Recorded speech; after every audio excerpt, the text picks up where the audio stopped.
നമ്മുടെ ഇത് ഓണക്കാലമാണല്ലോ. നമുക്ക് ഓണക്കാലത്ത് നിങ്ങൾ ഒരുപാട് രണ്ടുപേരും പാരഡി പാട്ടുകൾ പാടിയിട്ടുണ്ട്. പ്രദീപ് എത്ര 4000 4500 ഉണ്ടെന്ന് ഇതെല്ലാം എഴുതിയതും പള്ളുരുത്തി തന്നെയാണോ?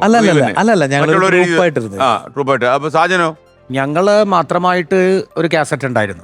അത് കുറെ അധികം കാലം പുട്ടുകച്ചവടം ചെയ്ത കാസറ്റ് അല്ലേ? ഓണത്തിനിടയ്ക്ക് പുട്ടുകച്ചവടം. ഓണത്തിനിടയിൽ പുട്ടുകച്ചവടം. അതെ, ഞാനും പ്രദീപേട്ടനും കലാഭവൻ ജോഷിയും അൻസാറും രഘു കളമശ്ശേരി. ചേട്ടനാണോ? ഞങ്ങള് ഞങ്ങള് 2 വയസ്സിന്റെ വ്യത്യാസം. അത് വെച്ചിട്ട് അങ്ങ് അലക്കുക അല്ലേ? അതെ. ഞാനിങ്ങനെ വിചാരിച്ചു നിങ്ങൾ ക്ലാസ്മേറ്റ്സ് വല്ലതും ആയിരിക്കും എന്ന് വിചാരിച്ചു. ഇല്ലില്ല, ഞങ്ങള് നാട്ടുകാരി തൊട്ടടുത്താണ് താമസം, ഒരേ സ്കൂളിൽ പഠിച്ചവരാ. ക്ലാസ്മേറ്റ്സ് ആണോ? അങ്ങനെ ഇല്ലല്ലേ? നന്നായി. ഇങ്ങനെയുള്ള രണ്ടുപേരെ കാണാൻ ഞാൻ കാത്തിരിക്കുകയായിരുന്നു എന്ന് വേണമെങ്കിൽ പറയാം. അപ്പൊ നമ്മള് ഈ ഓണത്തിനിടെ പുട്ടുകച്ചവടം ആ കാസറ്റുമായിട്ട് എനിക്കും ഏഷ്യാനെറ്റ് കാലത്ത് ഇല്ലറ ബന്ധങ്ങളൊക്കെ ഉണ്ട്. എനിക്ക് തോന്നുന്നത് നമ്മുടെ ദിലീപ് നാദിർഷാ കൂട്ടുകെട്ടിന്റെ കാസറ്റ് കത്തി നിൽക്കുമ്പോ അല്ലേ? അതെ. കൊമ്പത്ത് അവരായിരുന്നു സൂപ്പർ. അവരായിരുന്നു ശരിക്കും പറഞ്ഞ ആ കാലത്ത് നമ്മുടെ സൈമൺ.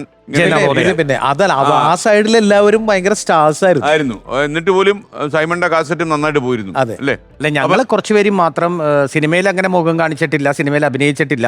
ഞങ്ങള് മിമിക്രി മാത്രം സ്റ്റേജിനെ ഡിപ്പെൻഡ് ചെയ്ത് നിൽക്കുന്ന ടൈം. അതിനാ സമയത്താണ് ദേമാവേലി കുമ്പത്തിന്റെ ഒരു ടീം അംഗങ്ങൾ ഉണ്ടാകുന്നത്. പക്ഷെ അവരാണ് ഓണത്തിനടക്ക് പുട്ടുകച്ചവടം തുടങ്ങി വെച്ചത്. അപ്പൊ നമുക്കൊരു ചെറിയൊരു ഓണപ്പാട്ടോടെ ഒരു പാരഡിയോടെ തുടങ്ങിയാലോ? മാത്രമല്ല നിങ്ങളുടെ കയ്യിൽ സംഗീതം ഉള്ളതുകൊണ്ട് നമുക്ക് ഇന്നൊന്ന് പൊളിക്കണം. ഓക്കെ. ഓണത്തിനെത്തണ മാവേലി മന്ന കേരള നാടിൻ കഥയൊന്നു കേൾക്കൂ. പണ്ടു മഹാബലി വാണ നാടിന്ന് കണ്ടു മഹാമോശമായി കിടക്കൂ. ഓണത്തിനെത്തണ മാവേലി മന്ന കേരള നാടിന്റെ കഥയൊന്നു കേൾക്കൂ. പണ്ടു മഹാബലി വാണ നാടിന്ന് കണ്ടു മഹാമോശമായി കിടക്കൂ. പീഡനമായി വാണിഭമായി കൊന്നുകൊലവിളിയായി മാറി മാറി പലരും ഭരിച്ചിട്ട് നാടു മൊത്തം കുളമായി. പീഡനമായി വാണിഭമായി കൊന്നുകൊലവിളിയായി മാറി മാറി പലരും ഭരിച്ചിട്ടും നാടു മൊത്തം കുളമായി.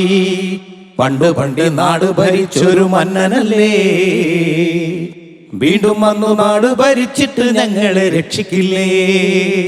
പണ്ട് നാട് ഭരിച്ചൊരു മന്നനല്ലേ, വീണ്ടും വന്നി നാട് ഭരിച്ചിട്ട് ഞങ്ങളെ രക്ഷിക്കില്ലേ.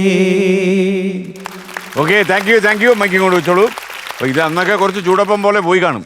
പക്ഷെ ഇതിൽ പറയുന്ന പല കാര്യങ്ങളും ഇപ്പോഴും പ്രസക്തമാണ്. വളരെ പ്രസക്തമായ കാര്യം. കൊല്ലം കഴിഞ്ഞാൽ ചിലപ്പോൾ ഇതിൽ മോശമാകത്തേ ഉള്ളൂ കാര്യങ്ങളെന്ന് എനിക്ക് തോന്നുന്നത്. അല്ല, അത് അന്നത്തെ കാലഘട്ടത്തിൽ കാസർഗോഡ് മുതൽ പാറശാല വരെ കേരളത്തിന്റെ ഏത് വിഷയങ്ങളുണ്ടെങ്കിലും, ഭാരതത്തിൽ നടക്കുന്ന വിഷയങ്ങളുണ്ടെങ്കിൽ, അഴിമതി, അനീതി, അക്രമം എന്ന് വേണ്ട പാതകങ്ങൾ, കൊലപാതകങ്ങൾ, PSC മൂലം ഉണ്ടാകുന്ന പ്രശ്നങ്ങൾ, നാട്ടിലെ വിഷയങ്ങളെല്ലാം കൂടി ഞങ്ങൾ എഴുതി മെഴുകി വെച്ചതിന് ശേഷം അതിൽ നിന്ന് സെലക്ട് ചെയ്തിട്ട് മാവേലിയെ കൊണ്ട് പറയിപ്പിക്കലും മാവേലി കേൾക്കുന്ന പരാതിയുമാണ് ആ ഒരു വർഷത്തെ 1.5 മാസം കൊണ്ട് ഞങ്ങൾ ചെയ്യുന്നത്. അപ്പൊ ഇത് എനിക്ക് തോന്നുന്നത് അന്നേ ഈ കാസറ്റുകൾ ഒരുപാട് പോകുന്ന കാലമായിരുന്നു.